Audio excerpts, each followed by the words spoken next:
Salam Nusantara bagi kita semua, selamat datang kembali di channel Ray Konoha. Menurut penelitian, salah satu alasan yang paling masuk akal yang menyebabkan seseorang itu menjadi agnostik atau menjadi ateis itu bukan faktor dari sains, bukan. Tapi faktor dari kejadian-kejadian yang emosional, ya. Jadi sama halnya dengan yang dialami oleh temannya saudara saya. Teman saya ini jadi agnostik karena apa? Karena kejadian-kejadian yang emosional, ya. Beliau ini sering dibully, ya, sering diperlakukan tidak baik di sekolahnya. Sebut saja namanya Dwi, ya, Mbak Dwi.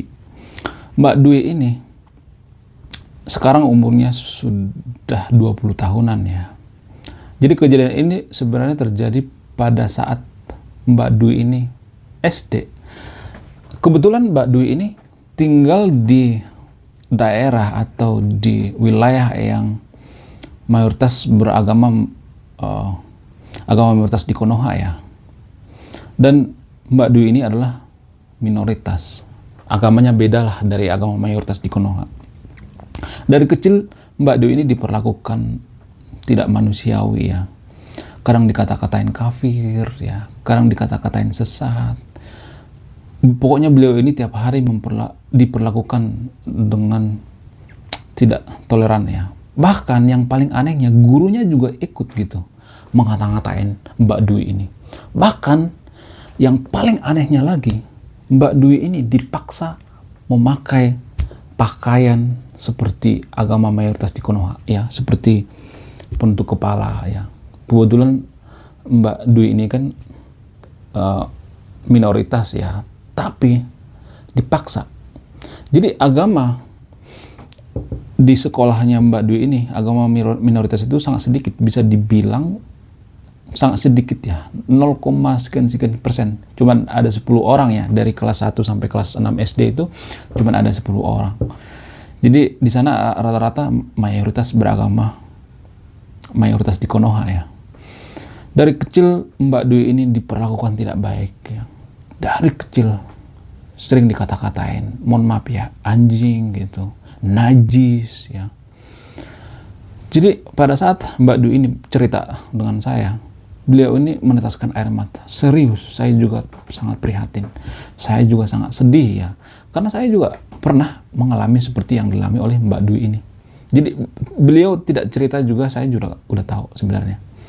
Bahkan yang paling anehnya gurunya ikut gitu. Misalnya di kelas, ya, belajar agama, beliau ini dipaksa belajar agama. Bayangkan coba, biasakan kalau misalnya belajar agama disuruh keluar, ya. Ini enggak.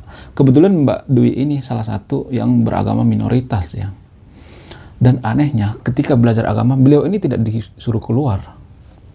Enggak, dipaksa belajar agama mayoritas di Konoha. Dan anehnya gurunya juga maksa gitu. Kadang dikata-katain kafir lah, dikata-katain sesat lah, ya, dikata-katain ada jin kafir lah.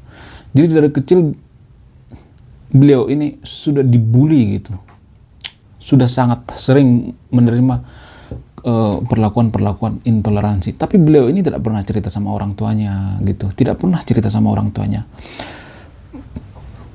Namun anehnya ketika beliau ini beranjak agak dewasa, SMP, SMA lah gitu, di sekolah SMP juga seperti itu, nggak jauh beda gitu seperti di SD, tetap dibully gitu, dikata-katain kafir, sesat, masuk neraka, ada jin kafir dan lain sebagainya. Pokoknya dibully habis-habisan. Kamu sesat, kamu nanti terbakar di api neraka. Pokoknya di kelas itu diejek gitu. Bahkan gurunya tidak membantah gitu apa yang dikatakan muridnya. Gurunya juga ikut seperti itu. Hei kafir gitu. Kalau manggil beliau ini dipanggilnya apa? Hei kafir, kesini kafir gitu. Jadi gurunya juga ikut mungkin, ya, terpapar radikalisme. Kopar kafir tiap hari. Dan semakin dewasa beliau ini semakin berpikir gitu. Setelah beliau ini tamat SMA, singkat cerita, ya, beliau ini cerita sama saya, saya ada merasa seperti keanehan ya, kata dia gitu. Anehnya di mana, kata saya gitu. Kok saya berdoa sama Tuhan gitu, tiap hari saya dikapir-kapirin gitu. Saya berdoa sama Tuhan biar saya tidak dikapir-kapirin. Tolonglah Tuhan, datanglah bantuanmu gitu, kasihlah bantuanmu biar saya tidak dikapir-kapirin tiap hari dan sebagainya, bla bla bla. Mbak Dwi ini berdoa gitu. Tapi kok aneh ya, Tuhan tidak mengabulkan doa saya, malah saya dibully gitu. Apa jangan-jangan Tuhan itu nggak ada ya? Dia bilang seperti itu. Tapi disclaimer on ya, saya tidak mengajak yang nonton video ini untuk tidak percaya atau tidak, maksudnya atau percaya bahwa Tuhan itu tidak ada. Enggak, ini hanya cerita ya, hanya cerita, jangan dimasukkan ke hati ya, jangan baper ya. Terus saya ngomong seperti ini, itu kan pesanmu aja kali. Enggak loh mas, saya itu udah berkali-kali ya dari SD itu dibully gitu ya, dikata-katain kafir, dikata-katain sirik, dikata-katain menyembah berhala, dikata-katain masuk neraka. Saya itu berdoa tiap hari biar datang pertolongan Tuhan, tapi kok nggak ada ya pertolongannya. Sampai dewasa juga saya dibully, kok nggak berhenti ya orang ngebully. Jangan-jangan Tuhan itu nggak ada ya, jangan-jangan Tuhan itu nggak maha kuasa ya. Kenapa orang seperti saya ini tidak dibantu oleh Tuhan, padahal kan Tuhan maha kuasa, sedangkan menciptakan langit dan bumi bisa dengan waktu yang beberapa hari gitu. Tapi masalah seperti ini Tuhan nggak peduli, padahal saya orang yang taat beribadah gitu ya, rajin melakukan ibadah, orang yang baik gitu, bukan orang yang nakal sebenarnya Mbak Dwi ini. Jadi singkat cerita, dia mengeluarkan unek-uneknya gitu di dalam hati. Jadi beliau ini mengatakan, tahu nggak, setelah kejadian itu saya memilih jadi agnostik. Kenapa saya bilang? Saya sudah meragukan keberadaan Tuhan ya. Sampai dewasa sekalipun saya tetap dibully. Dan yang paling parahnya lagi ya, beliau ini melihat video pembubaran rumah ibadah, pembakaran rumah ibadah, mempersekusi ya, video-video yang viral di internet.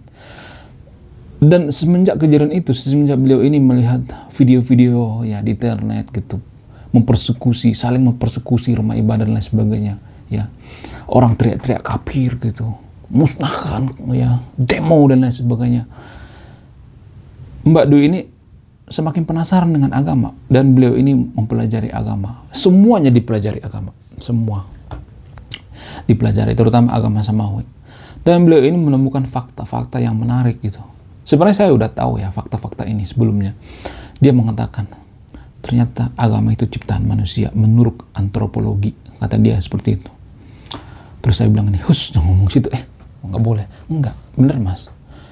Jadi awalnya Mbak Dwi ini nggak peduli kok dengan misalnya nih, apakah agama itu ciptaan manusia apa ciptaan Tuhan ya, nggak peduli. Jadi semenjak kejadian-kejadian itu, kejadian-kejadian seperti mempersekusi rumah ibadah gitu, seperti mempersulit rumah ibadah dan lain sebagainya, beliau ini semakin kepo dengan agama. Apa iya Tuhan ada?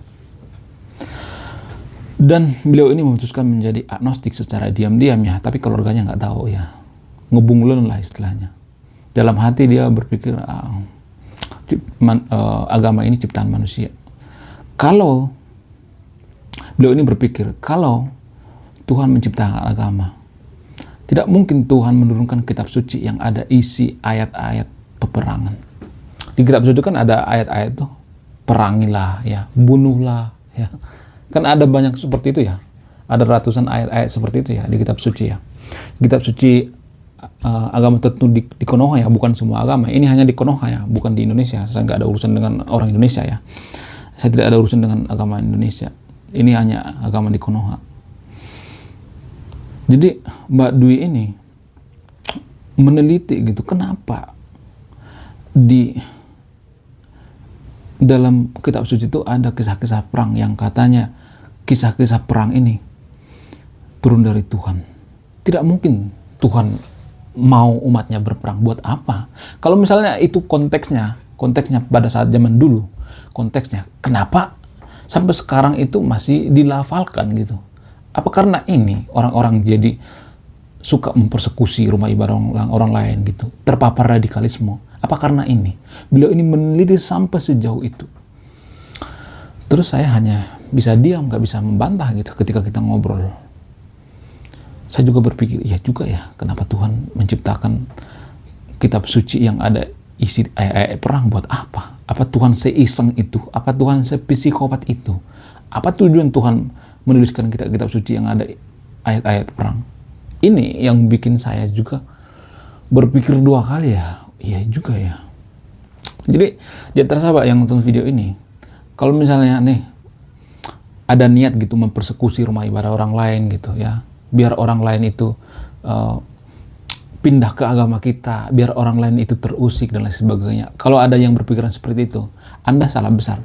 Akan banyak anak-anak muda yang akan jadi agnostik, akan jadi ateis, akan jadi skeptis dengan agamanya. Kalau kita sering menjolimi minoritas. Jadi kalau boleh jujur ya, sebenarnya yang mempengaruhi kenapa banyak orang jadi agnostik, jadi ateis, jadi skeptis terhadap agama, menurut saya pribadi itu orang-orang yang berlebihan dalam beragama. Ya, orang-orang seperti ini ya, yang intoleran, pelaku intoleran. Mereka ini kan sangat suka mengebuli orang lain ya, yang berbeda pendapat dengannya gitu. Tidak menyukai perbedaan-perbedaan. Jadi kalau boleh jujur ya, boleh jujur lagi maksudnya, agama mayoritas di Konoha ini sudah terkontaminasi dengan politik. Ya, kenapa saya mengatakan seperti itu?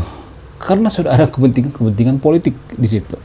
Jadi ciri-ciri agama yang sudah terkontaminasi dengan politik itu, atau kita sebut saja dengan politik berkode agama, maka di situ akan ada banyak egosentris ya, seperti agama saya yang paling benar, agama saya yang paling suci, agama lain sesat. Ini kan semacam politik ya. Ini semacam politik guys. Biar apa? Biar umatnya tidak lari kemana-mana ya. Bahkan kalau umatnya pindah agama bisa dibunuh. Ada yang seperti itu kok di luar negeri ya. Mudah-mudahan di Konoha jangan terjadi seperti itu. Jadi saya melihat agama di Konoha itu udah seperti gangster ya. Bukan semua agama, tapi agama tertentu di Konoha itu semacam gangster ya. Masuknya mudah, keluarnya susah ya. Seperti api dalam genggaman ya.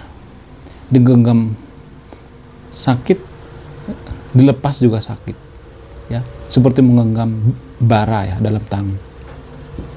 Lalu yang jadi pertanyaan, kenapa Konoha ini tidak komplit seperti di negara-negara Timur Tengah misalnya gitu? Apa yang mendasarinya? Sebenarnya yang paling mendasarnya itu karena minoritas sih. Minoritas di Konoha itu tidak suka membalas perbuatan orang yang intoleran ya. Nggak suka. Kalau coba misalnya nih, minoritas membalas, pasti perang saudara kan? Itu sebenarnya. Bukan karena mayoritas maksudnya menghargai gitu, enggak. Tapi justru minoritas yang menghargai.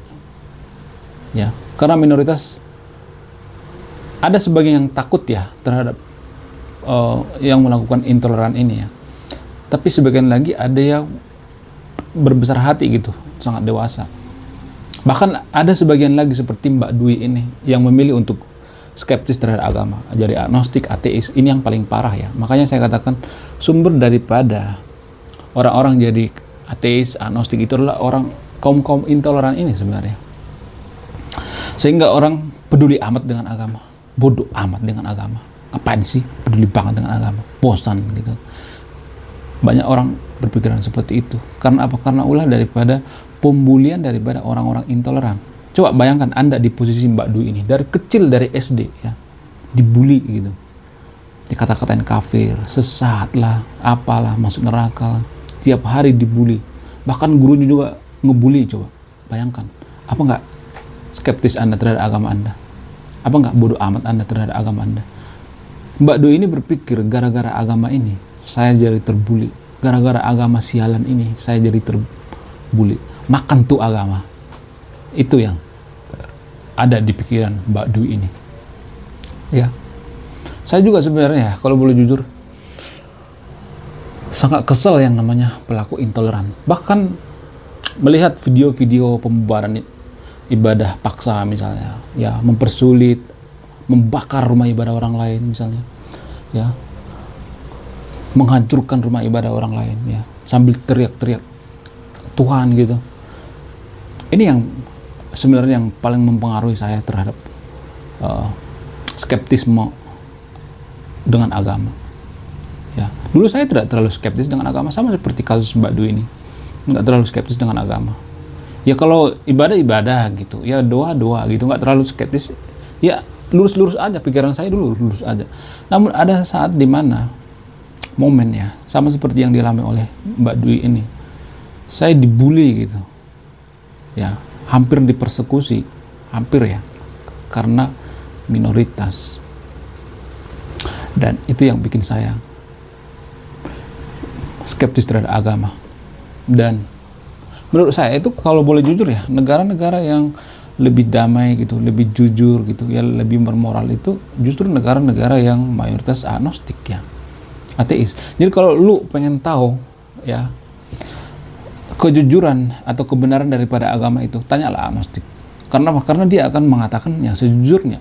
Dia tidak akan berpihak. Kalau lu tanya terhadap agama tertentu misalnya nih, lu tanya tentang agamanya, pasti dia akan mengucapkan yang baik-baik, ya. Dia tidak pernah mengucapkan yang buruk-buruk, ya. Nangkap nggak kira-kira bedanya? Kalau misalnya ada penganut agama B misalnya, dia akan mengucapkan yang baik-baiknya saja. Dia tidak akan mengucapkan yang buruk-buruk, kekurangannya nggak bisa, nggak ada. Jadi semua umat beragama itu sebenarnya standar ganda. Mereka akan menutupi kekurangan-kekurangannya. Dan yang bisa membongkar ini, yang tahu ini semuanya adalah agnostik atau ateis. Itu intinya. Ya. Karena agnostik dengan agnostik lainnya tidak pernah perang memperebutkan agnostik siapa yang paling benar, ateis siapa yang paling benar. Nggak pernah seperti itu. Nggak pernah. Nggak pernah sejarahnya seperti itu, guys. Jadi menurut saya pribadi, ya, banyak orang yang bodoh amat dengan agama kalau ada pembulian-pembulian seperti ini. Jadi di antara sahabat yang nonton video ini, kalau misalnya ada niat untuk membenci agama lain, mempersekusi agama lain, terus dipertontonkan di media sosial, maka ini akan mengurangi jemaat Anda. Percaya deh, diam-diam akan ada orang yang jadi agnostik, ateis. Karena nggak semua orang bisa menerima hal-hal seperti ini. Wah, apapun alasannya, ya. Kalau misalnya kita mengatakan, oh, biar agama kita tetap eksis gitu, ya, biar kelompok kita tidak berkurang gitu, biar tidak berpindah ke agama lain, itu it's bullshit, ya. Mereka tidak terima itu. Anak-anak muda zaman sekarang sudah punya yang namanya internet, ChatGPT, AI. Mereka lebih percaya terhadap AI atau ChatGPT daripada orang tua yang suka masuk ke rumah ibadah orang lain gitu. Pak RT masuk ke rumah ibadah orang lain, ya, tiba-tiba teriak-teriak bubar. Mereka akan dendam gitu. Walaupun seagama dengan Pak RT tersebut, mereka akan skeptis terhadap agama. Mereka juga akan bertanya-tanya. Bahkan, ya, saya banyak membaca komentar-komentar, ya. Kalau misalnya ada kejadian-kejadian seperti itu, pembubaran rumah ibadah gitu, ada banyak komentar-komentar saya melihat, ya. Dulu saya tidak terlalu saya ngamuk kalau disebut dengan mabuk agama. Tapi kalau ngelihat video ini, saya jadi muak, ya. Kok agama saya seperti ini, ya? Kok saya jadi muak, ya, dengan agama saya? Jadi akan banyak anak-anak muda yang seperti itu, yang skeptis terhadap agamanya. Jadi di antara sahabat yang nonton video ini, marilah gitu, dewasa gitu dalam beragama, ya. Kalau Anda mau beragama, sok beragama, tapi jangan memaksakan orang lain itu harus sepaham dengan Anda gitu, ya. Jangan terlalu fanatik gitu. Coba kita berpikir secara rasional dulu, ya. Agama di bumi ini umurnya itu masih seupil, tahu sebenarnya, daripada zaman Zoroaster, zaman dewa-dewi, kan. Dewa-dewi Yunani juga seperti itu kok. Zaman dulu mereka fanatik terhadap dewa-dewanya. Tapi sekarang jadi dongeng, kan. Agama juga nanti di masa depan bisa seperti itu kok. Jadi dongeng juga. Ya. Zaman dulu dewa Zeus itu dianggap seperti nabi zaman sekarang. Kalau ada yang menghina dewa Zeus, maka akan dipenjara seumur hidup. Sama seperti sekarang ini. Kalau ada yang menghina Nabi, maka akan dipenjara. Sama sebenarnya. Ya, dulu zaman dewa-dewi Yunani. Sekarang zamannya agama. Mungkin 100 tahun atau 200 tahun lagi, nggak sampai 200 atau 100 tahun, 50 tahun lagi akan banyak perubahan. Bisa aja agama itu semacam dongeng-dongeng. Sekarang aja udah banyak yang kalau saya ngobrol sama anak-anak Gen Z gitu, ya, apakah kamu percaya bahwa agama itu ciptaan Tuhan? Enggak, katanya. Cuman saya ngebunglon aja di depan orang tua. Banyak yang seperti itu. Ada ribuan orang yang seperti itu, banyak orang. Tapi ya di depan orang tua mah ngebunglon aja gitu, diam-diam aja. Tapi saya tidak nyuruh yang nonton video untuk jadi agnostik atau ateis ya. Jangan percaya sepenuhnya apa yang saya katakan, ya. Jangan percaya, guys. Dan saya juga tidak nyari umat ya. Saya hanya curhat gitu. Untuk apa? Untuk biar kita, misalnya nih ada rencana mempersekusi rumah ibadah orang lain gitu ya, ya, atau membubarkan paksa ibadah orang lain, jangan. Akan banyak orang berjatuhan jadi agnostik, jadi ateis dan lain sebagainya. Jangan. Saran saya jangan. Jangan coba-coba, guys. Karena zaman sekarang udah beda zaman dulu. Zaman dulu misalnya ada yang mempersekusi rumah ibadah kan belum ada handphone ya, belum ada bukti jejak digital. Sekarang di mana-mana berserak, sehingga orang jadi skeptis terhadap agamanya. Ya, oke, sekian video ini.